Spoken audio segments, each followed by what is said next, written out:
Today I'm making a quick little puff pastry appetizer. So for this, you can use either the Pepperidge Farm puff pastry sheets, or these are in the freezer section, or you can use this type of puff pastry, which is typically found in the refrigerated section rather than the freezer. And this one has yeast in it. I believe that's why it's able to be frozen. This one does not. So either one of them will work. I'm actually going to use this one today. And you want to keep these, regardless of what puff pastry you use, you want to keep it nice and cold.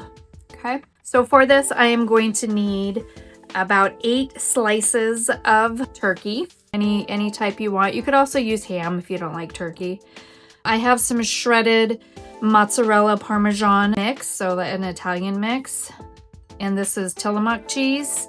And then I also have, so this is 75 grams. And then I've got 95 grams of Tillamook cream cheese. I prefer Tillamook cream cheese because it doesn't have a bunch of fillers in it. It's just really good.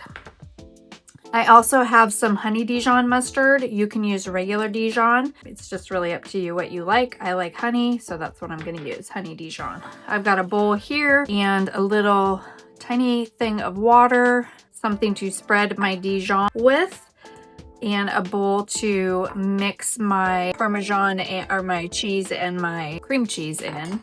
So that is what I'm going to do first. I am going to take my cream cheese and just add it to a bowl here. And then I will add in my mozzarella, and I'm just gonna combine these two. So this might take a little bit, but you wanna kind of combine the shredded cheese with the cream cheese. So I'm actually gonna switch over to an offset here, just so I can kind of break that up, get it all mixed in. You could also use a food processor if you've got that handy. I just want to mix this up. All right, my cheese mixture is all combined, so I'm going to set that off to the side. And I've got a piece of parchment down, and I'm just going to grab my pastry here. Get that opened up.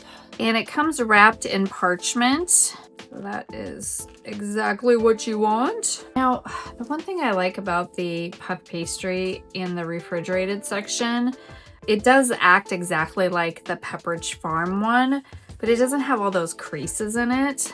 So it's a little bit nicer in terms of just kind of the shape it's in to right out of the gate. Okay.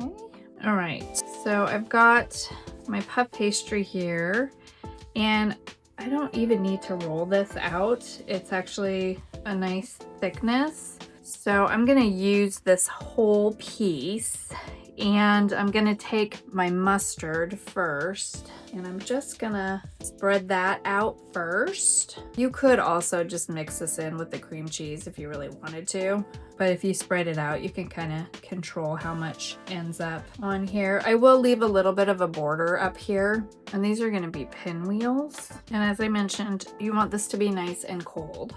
I do have my oven preheated to 400 degrees, and this was about 3 tablespoons of mustard. So you'll need 2 to 3 tablespoons. Just again, it depends on how much you like mustard, but also it also is going to depend on what sheets you're using. So if you are using the Pepperidge Farm ones, they feel smaller than these ones. So you might need a little less. You might need a little less of everything. All right. Next, I'm going to put my cheese mixture down. I do also have a baking sheet here prepped with a piece of parchment, and I'm just gonna kind of sprinkle this around. Got an offset spatula here, or angled spatula. The cheese is the cheese that we mixed in with the cream cheese. Is just gonna make it nice and gooey. And then I'm just gonna push this down very carefully. I'm not gonna squash this into the puff pastry, but I'm just gonna very delicately kind of spread this out. I am gonna keep a bit of a border so that it doesn't ooze out the sides of the roll. So this is gonna take me a few minutes. So just take your time. I'm just holding the parchment so it doesn't slide around as much. All right, so I've got my cheese mixture all spread out, and I'm gonna go ahead and start adding in my turkey here. And I'm just gonna lay that turkey down flat I'm gonna come back and fill those in. You want the turkey to be about the same thickness. And then with my remaining turkey, I'm just gonna fill in any voids. A little piece there, and that should do it. Wipe my hands off. And then I'm just gonna take the pastry dough here and I'm going to start to roll it as even as I can. Get that edge started, and then I can just keep rolling.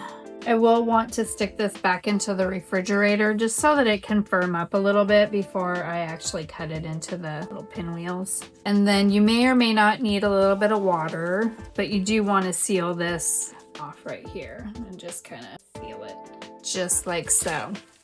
And then I'm going to bring my pan over and I'm just going to very carefully take this, kind of roll it off onto that parchment. Just like so. And then I'm going to pop this whole thing into the refrigerator so that it can firm up before I go to cut. So into the fridge we go. All right, so I popped this into the, you can put it in the fridge or the freezer. If you do it in the freezer, just do it for about 15 minutes. And I'm gonna go ahead and start dividing this. So I'm just gonna grab another piece of parchment here so that I can pop this one off, pop this one on, and that way I can place these as I cut them. So I'm just gonna pull this way, and then I'm gonna roughly kind of gauge where the center is, and I'm using a serrated knife. And I'm just gonna cut these. Now this one is gonna be a little bit shy, the ends will. They'll have a tiny bit of meat in there, but it's, you know, mostly the edge of the dough. So I'm gonna put these on my pan, but I do want them to roughly be the same size, okay? And then that way they just all bake up the same. And then I'm gonna cut the end off this one again. This over so you can see, and then I'm just gonna double this one and kind of push it down a little bit, and that will be the one that I get to sample. Okay, so you get roughly 12. I'm gonna go ahead and pop this into the oven. So I am using convection bake, so I'm gonna put this in at 400 degrees. If you're using, I'm going based on the manufacturer's suggestion here. So convection is 400 degrees, regular oven is 425 degrees. And I'm gonna set a timer for 15 minutes.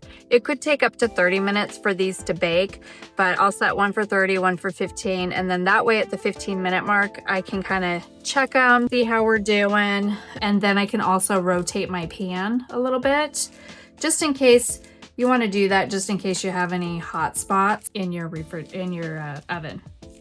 All right, so 2 timers, 30 minutes, 15 minutes. At the 15-minute mark, I will rotate and then just kind of adjust my baking time based on what they look like. You want these to be nice and golden brown. Our pinwheels are done.